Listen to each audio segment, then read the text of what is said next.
there are tables in the middle of the room, and you sit around the table, and instead of an improv session, there's no acting, just writing.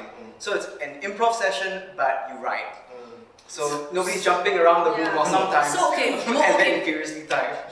Yeah, okay, so most of the time if you were to video our session, there's nothing to do. You take a picture and you stay like that for about the next 1 or 2 hours. 3 hours actually. Yeah. Just basically 2 tables. Yeah. Everybody brings their own laptop set up, lots of wires, power plugs, and then there will be just one main computer that runs is the source which our writer / stage manager will have to manage, and everybody just writes. So we go into Google Docs, and it's lifetime, and then we always have to deal with the signals drop, I'm out, I can't get in, I'm out, wait, I can't out, I have not updated, what are you talking about? So we always have to look at each other, but that is as much motion that is captured there. Yeah, but it's mostly us just sitting around the table talking, and then referring back to the trajectory, and and most of it is okay. We're running out of time. We really need to get to this point. Cham really needs to enter now. Who else needs to write? And And then you would think that time passed very slowly when we're sitting around. No, before you know it, an hour is gone. An hour and a half is gone. And then we take a break and come back, and then boom, 2 or 3 hours is gone. And it really is. I underestimated how long or how fast the process is, or how slow it is that I didn't give it enough time. But I think this is just the first run of it, I think. Good evening, ladies and gentlemen. Thank you all for coming to this edition of Centre 42's The Vault, entitled Project Understudy. The writers and I are very excited to share with you the process of our response to Tan Tarn's play Undercover. The project was conceived as writers' response to a local play, in line with the Vault's aim of refreshing text from Singapore theatre's storehouse of plays past. Undercover was chosen for its use of satire, comedy, characterization, and form, and also, of course, its appeal and pertinence to today's context. Now, the idea to name this project, Project Understudy, has several undercurrents. The first, most obvious, is the pun with undercover.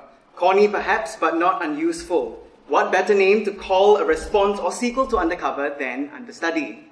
The second is the very concept of an understudy in the theatre, an actor prepared to take over another actor's role with short notice, working on the same template but making the role his or her own. Tragically, an understudy's saliency can only be materialized at the expense of another actor's mishap. But then again, the concept of an unfortunate contretemps is not unfamiliar in Singapore. The idea of an understudy extended itself to protégés, and that has undertones of legacy, succession, and continuity, which I felt is in line with what the Vault wishes to champion. The third undercurrent leads on from the second, the idea of the actor in waiting. But here, we have writers in waiting, all eager members of NUS Thespis.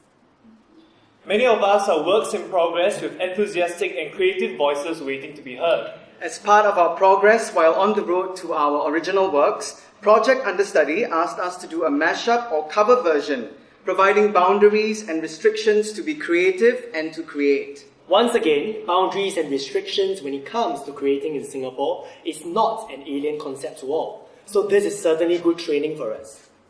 And finally, the whole idea of a collective project with writers is itself a writing experiment I wanted to explore.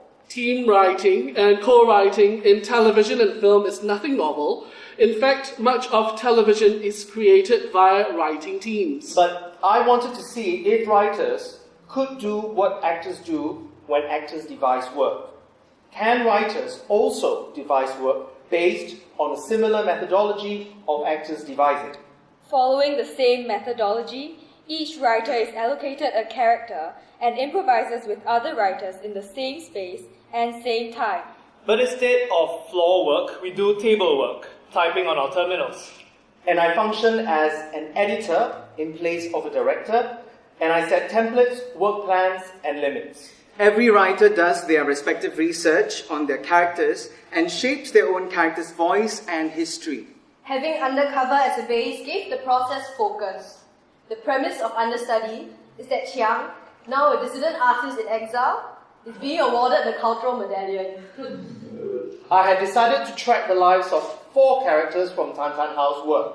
Jane, the deputy, and Chiang from Undercover, and Derek from The Lady of Soul and the Ultimate S Machine. The deputy, Chiang, and Jade will all have prodigies. Derek was conceived as the wild card.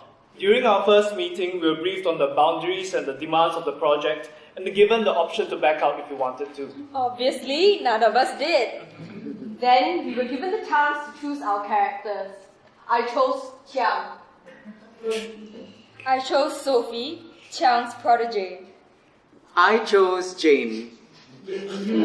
I chose Albert, Jane's vivacious male personal assistant and groupie. I chose to be the deputy to the former deputy. My character's name is Vikram.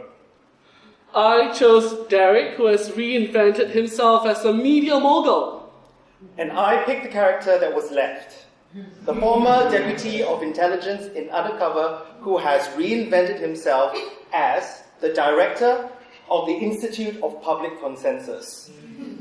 This character needed a name. I decided to name him KK. We each had a name. We had a brief. We went to do research. We needed to get a hold of our characters first before we built relationships with the others. The older characters already had relationships from their previous incarnation in Tan House plays. In Undercover, Jane was recruited to spy on Chiang, and they subsequently fell in love. Jane was also recruited by her deputy head to spy on the head of department.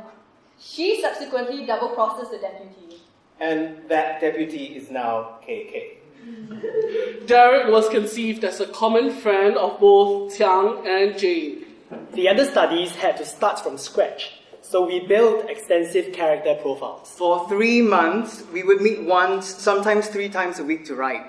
Apart from the writers whose characters are in the scene attended, the other writers were also welcomed to audit.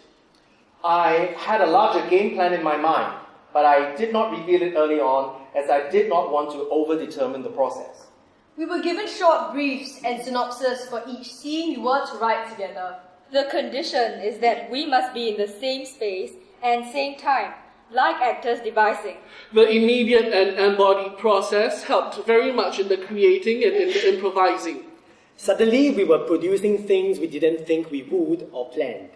The rule was just to write, edit later, let the process take its course.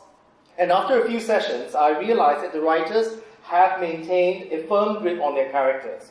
It was only then that I let them have the master narrative. And that's the master narrative in your handout. We had a clearer end game in mind. We were also given topics for character-specific monologues that we should produce in preparation of each writing session. This made us clarify our characters' voices. And also let the other writers know about our characters. We will be sharing some of these monologues and processes with you subsequently. And excerpts of selected scenes that we have created. None of the scenes were completed. We had so much to write and so much to say, which we can hopefully do in phase 2 of this project. For now, this is the process and the outcome of version 1. First, the process.